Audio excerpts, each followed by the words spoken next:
आइए बच्चों, आज हम जो है हिंदी कक्षा 8 के अंतर्गत चौथा पाठ को हम देखने वाले हैं।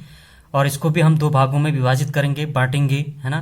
कहीं ना कहीं जो है, जो पाठ का जो शीर्षक है, जो पाठ का नाम है, वो है यह है दीवानों की हस्ती, है ना। तो पहले इसको पढ़ लेते हैं, फिर इसका शब्दार्थ, भावार्थ और इसका जो अर्थ हो सकता है उसको समझने का प्रयास करेंगे। तो यह लिखा है, हम दीवानों की क्या हस्ती है, आज यहाँ कल वहाँ चले, मस्ती का आलम साथ चला, हम धूल उड़ाते जहाँ चले। आए बनकर उल्लास अभी, आंसू बनकर बह चले अभी, सब कहते ही रह गए अरे तुम कैसे आए कहाँ चले। किस ओर चले यह मत पूछो, चलना है बस इसलिए चले, जग में इसका उसका कुछ लिए चले, जग को अपना कुछ दिए चले, है ना। दो बात कहीं, दो बात सुनी, कुछ हंसे और फिर कुछ रोए, छक कर सुख दुख के घूंट को हम जो है हम एक भाव से पिए चले। वहीं आगे लिखा है, हम भिखमंगों की दुनिया में स्वच्छंद लुटाकर प्यार चले, हम एक निशानी से उर पर ले सफलता का भार चले, अब अपना और पराया क्या आबाद रहे, रुकने वाले हम स्वयं बंधे थे और स्वयं हम अपने बंधन तोड़ चले। ये भगवती चरण वर्मा ने लिखा है। तो इस पोयम को आप याद भी कर सकते हैं, कहीं ना कहीं जो है एक बहुत ही महत्वपूर्ण पोयम जो है लिखी हुई है। इसका थोड़ा सा मैं सारांश के रूप में आपको बताता हूँ बच्चों इसका जो सारांश है ना, दीवानों की हस्ती जो कविता कवि जो है भगवती प्रसाद वर्मा जी ने एक मस्त मौला और बेफिक्र व्यक्ति का स्वभाव दर्शाया है ना। कवि के अनुसार जो है बच्चों, ऐसे दीवाने और बेफिक्र व्यक्ति जहाँ भी जाते हैं वहाँ केवल खुशियाँ ही फैलती है, उनका हर रूप मन को प्रसन्न कर देता है, फिर चाहे वो किसी की आंखों में आंसू ही क्यों ना हो, है ना। इस तरह से जो है वो बता रहे हैं कवि। और कवि कह रहे हैं कि कभी भी एक जगह पर ज़्यादा समय नहीं टिकते हैं, है ना। वे तो संसार को कुछ मीठी प्यारी यादें और एहसास देकर अपने सफ़र में निकल पड़ते हैं। कभी लोग सांसारिक बंधनों से बंधे नहीं होते, इसलिए वो दुख और सुख दोनों को जो है एक समान रूप में स्वीकारते हुए हैं, है ना।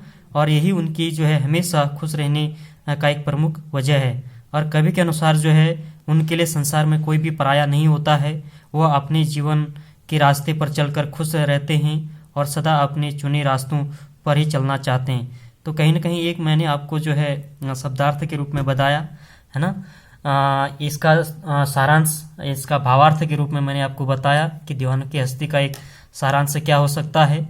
जो पहला जो आपका जो पहला ये वो है जो पद है, इसमें लिखा भी हुआ है कि हम दीवानों की क्या हस्ती हैं, आज यहाँ कल वहाँ चले, मस्ती का आलम साथ हम धूल उड़ाते जहाँ चले। अब इसका जो शाब्दिक अर्थ है ना, दीवानों की हस्ती कविता में जो है इन पंक्तियों में कवि कहते हैं कि दीवानों की कोई हस्ती नहीं होता, है ना। अर्थात वो उस घमंड में नहीं रहते कि वो बहुत बड़े आदमी हैं और ना ही किसी चीज़ की जो है कमी का कोई मलाल होता है। कभी खुद भी एक क्या है दीवाने हैं और बस अपनी मस्ती में मस्त रहते हैं। उनकी इस मस्ती और खुशी के आगे जो है गम टिक नहीं पाता है और धूल की तरह उड़न छू हो जाता है। तो ये पहले इसका जो है अर्थ है। वहीं जो है हम दूसरा देखें, जो दूसरा वाला जो लिखा हुआ है कि आए बनकर उल्लास अभी, आंसू बनकर बह चले अभी, सब कहते ही रह गए अरे तुम कैसे आए कहाँ चले। तो इसका अगर हम भावार्थ को देखें तो इसका जो होगा, दीवानों की हस्ती कविता में इन पंक्तियों में जो है कवि कहना चाह रहे हैं, कवि कहते हैं, है ना, कवि कहीं ना कहीं जो है दीवाने हैं, मस्त मौला हैं। और वो कह रहे हैं कि जो लोग जहाँ भी जाते हैं वहाँ माहौल खुशियों से भर जाते हैं। फिर जब वो उस जगह से जाने लगते हैं तो सब काफ़ी दुखी हो जाते हैं, लोगों को उनके जाने का पता तक नहीं चलता, वो तो मन में ही अफसोस करते रह जाते हैं, है ना, कि उन्हें मालूम ही नहीं होता कि कभी जो है कब आए और कब चले गए। इस प्रकार से कवि कह रहे हैं कि एक जगह टिक कर रहना उसका स्वभाव नहीं है, उन्हें घूमते रहना पसंद है, इसलिए वो अक्सर अलग अलग जगह आते जाते रहते हैं। ये इसका जो है अर्थ है। वहीं जो अगला है वो कह रहे हैं कि किस ओर चले यह मत पूछो, चलना है बस इसलिए चले, जग में उसका कुछ लिए चले, जग को अपना कुछ दिए चले। अब इसका अगर हम अर्थ देखें, है ना, तो इसमें जो भावार्थ है किस ओर चले, है ना, किस ओर चले यह मत पूछो। तो इस भावार्थ में जो है कवि कहना चाह रहे हैं कि कभी कह रहे कि ये मत पूछो कि कहाँ जा रहा हूँ, मुझे तो बस चलते रहना है, इसलिए मैं चले जा रहा हूँ। मैंने इस दुनिया में कुछ ज्ञान प्राप्त किया है, अब मैं उस ज्ञान को बाकी जो है लोगों के साथ बांटना चाहता हूँ, इसलिए मैं निरंतर चलता रहता हूँ।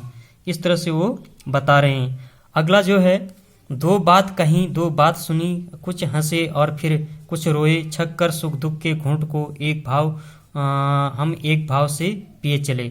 अब जो इसका जो शाब्दिक अर्थ है, जो इसका भावार्थ है, वो ये है बच्चों कि भगवती चरण वर्मा दीवानों की हस्ती कविता में इन व्यक्तियों में कह रहे हैं कि क्या कह रहे हैं कि वो जहाँ भी जाते हैं लोग खूब घुलते मिलते हैं, है ना, उनके सुख दुख बांटते हैं। कवि के लिए जो है सुख और दुख दोनों भावनाएं एक समान हैं, इसलिए वो दोनों परिस्थितियों में शांत रहकर क्या करते हैं, सहन कर लेते हैं। इस तरह कवि अपने मार्ग पर चलते हुए लोगों को सुख दुख बांटते और उन्हें एक समान ढंग से ग्रहण करके आगे बढ़ते रहते हैं। तो ये इसका अर्थ था। अगर हम आगे देखें इसका कि हम भिखमंगों की दुनिया में स्वच्छंद लुटाकर प्यार चले, हम एक निशानी से उर पर ले असफलता का भार चले। अब इसका जो भावार्थ है, जो इसका अर्थ है, वो ये है कि इसमें कवि कहना चाह रहे हैं कि ये दुनिया बड़ी ही स्वार्थी है। लोग स्वार्थ में इतने अंधे हैं कि बस भिखमंगों की तरह सबसे कुछ न कुछ मांगते रहते हैं, मगर कवि क्या है, स्वार्थी नहीं है। ठीक है, इसलिए उन्होंने स्वार्थी दुनिया पर बिना किसी शर्त के अपने अनमोल प्यार लुटाया है। लोगों को प्यार बांटने का खूबसूरत एहसास हमेशा कवि के दिल में रहता है ना। और उन्होंने ये भी कह रहे हैं, क्या कह रहे हैं कि उन्होंने जीवन में काफ़ी बार असफलता और हार का स्वाद भी चखा है, लेकिन इनका बोझ उन्होंने कभी जो है किसी दूसरे व्यक्ति पर नहीं डाला। इस तरह कवि ने स्वार्थी दुनिया को भरपूर प्यार दिया है और अपनी नाकामयाबी का हमेशा जो है क्या है, भार हमेशा स्वयं उठाया है। अब जो अंतिम जो पद है उसमें क्या लिखा हुआ है कि अब अपना और पराया क्या आबाद रहे, रुकने वाले हम स्वयं बंधे थे और स्वयं हम अपने बंधन तोड़ चले। अब इसका जो अर्थ है वो ये है कि इसमें कवि कह रहे हैं, क्या कह रहे हैं कि अब उनके लिए दुनिया में कोई भी अपना पराया नहीं है। जो लोग एक मंजिल पाकर वहीं ठहर जाते हैं, उन्हें कवि ने सुखी और आबाद रहने का आशीर्वाद दिया है, मगर कवि खुद एक जगह बंद कर रहना चाहते हैं, इसलिए उन्होंने जो है अपने सभी सांसारिक बंधन तोड़ दिए हैं और वो अपने चुने हुए मार्ग पर आगे बढ़ते जा रहे हैं। तो वो इसी खुशी से क्या हैं, खुश भी हैं और संतुष्ट भी हैं। तो कहीं ना कहीं हमने जो है एक पढ़ने का प्रयास किया कि दीवानों की हस्ती, है ना, इस पाठ को हमने समझा और पहले इसका सारांश को हमने देखा कि किस प्रकार से इसकी कहानी है ना, एक कवि के हैं क्या भाव हैं कविता के माध्यम से, उसको हमने जाना, समझा, पढ़ा और फिर उसके बाद एक एक पद का जो है हमने क्या व्याख्या के रूप में जो है समझा। तो मुझे लगता है कि बच्चों कहीं ना कहीं आपको समझ में आ गया होगा। भगवती चरण वर्मा ने इसको लिखा हुआ है ना, बहुत सुंदर तरीके से इन्होंने रचना करी है। तो इसको आप जो है समझ सकते हैं और इसके सारांश को भी आप, इसके जो भावार्थ को हैं वो आपने समझ लिया होगा, है ना। कहीं ना कहीं जो है बहुत सुंदर कविता के रूप में जो है कवि ने लिखा हुआ है ना। और वो ये कहना चाह रहे हैं कि दीवानों की हस्ती कविता में जो है वो कवि क्या है, मस्त मौला है, बेफिक्र व्यक्ति का स्वभाव को दर्शाया है ना। कवि के अनुसार जो है ऐसे दीवाने और बेफिक्र व्यक्ति जहाँ भी जाते हैं वहाँ केवल खुशियाँ ही फैलती हैं, उनको हर रूप में मन को प्रसन्न कर देता है, फिर चाहे किसी की आंखों में आंसू ही क्यों ना हो, है ना। इस तरह से वो बता रहे हैं। और वो आगे कह रहे हैं कि कवि जो है कभी भी एक जगह ज़्यादा समय तक नहीं रह टिकते, वो तो संसार में कुछ मीठी या प्यारी यादें का एहसास देकर जो है अपने सफ़र में निकल पड़ते हैं। कभी लोग सांसारिक बंधनों में बंधे नहीं होते, इसलिए वो दुख और सुख दोनों एक समान को स्वीकारते हैं और हमेशा खुश रहते हैं, है ना। कवि के अनुसार जो है संसार में कोई जो है अपना पराया नहीं होता है, वो जीवन के रास्ते में चलकर खुश रहते हैं और सदा चुने रास्तों पर ही वो चलना चाहते हैं। तो इस प्रकार से जो है इसका भाव था। तो मुझे लगता है बच्चों कि आपको जो है पार्ट 4 के अंतर्गत जो है दीवानों की हस्ती जो है आप समझ गए होंगे। और जो दूसरा पार्ट होगा, दूसरा भाग होगा पार्ट 4 का, उसमें हम अभ्यास प्रश्न को देखेंगे और कहीं ना कहीं उसको समझेंगे।